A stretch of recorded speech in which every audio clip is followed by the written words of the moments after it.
Patrick Haggerty here, Basin Youth for Christ.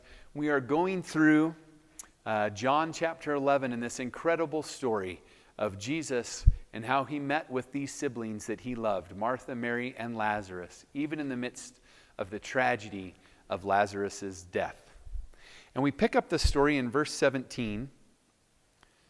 Jesus has delayed showing up, waiting intentionally for Lazarus to die, a really bizarre thing. When Jesus arrived at Bethany, he was told that Lazarus had been in his grave for 4 days. How dead is a man who's been dead for 4 days? Dead. How dead is a man who's been dead and buried for 4 days? Funeral over? Graveside over? Dead. Bethany was only a few miles down the road from Jerusalem, and many of the people who'd come to console Martha and Mary in their loss. When Martha got word that Jesus was coming, she went out to meet him. But Mary stayed in the house. I've often wondered, and I love about Martha that she's a woman of action, right? Both her and Mary had to have been deeply confused, deeply disillusioned, deeply disappointed. They sent word in advance, and Jesus did not come in time. In fact, he intentionally waited until their brother had died. But Martha, man, she's a woman of action, and she goes right away. But notice Mary, she stays behind. It's my personal opinion that it was probably because she was so hurt, so disappointed in Jesus, that she couldn't even bear to see him.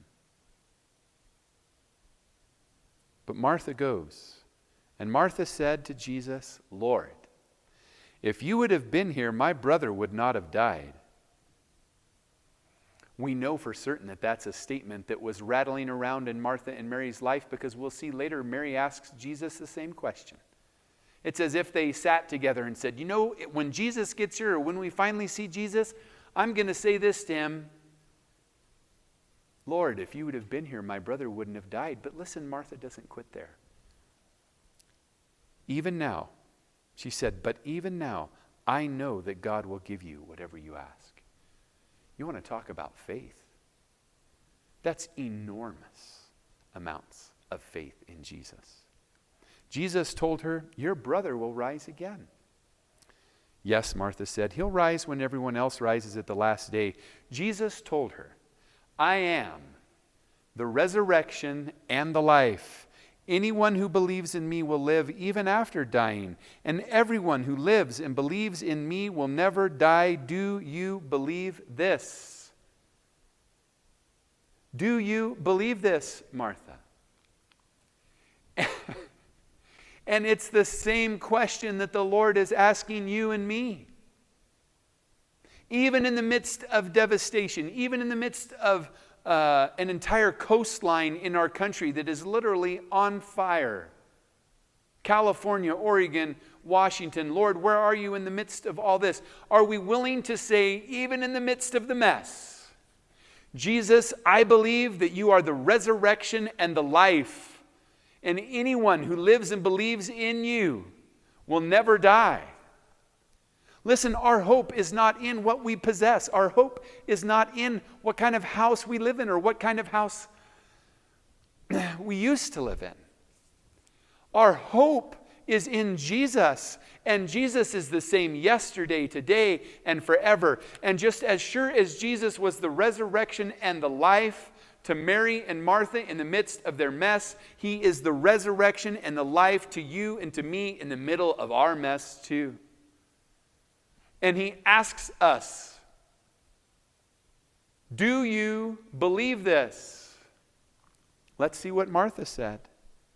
Martha said, "Yes, Lord. I have always believed you're the Messiah, the Son of God, the one who has come into the world from God."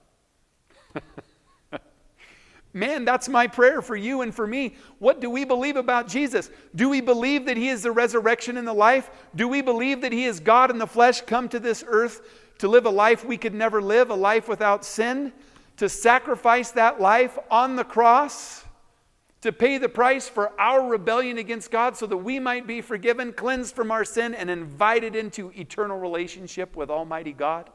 Do you believe this? I do. I believe Jesus is the resurrection and the life. Do you? It's my hope and my prayer that you would, because He is the one solid anchor that we need in this world that has gone mad. Seek Jesus. Let's come to Jesus. He loves you. I hope you have a blessed day today.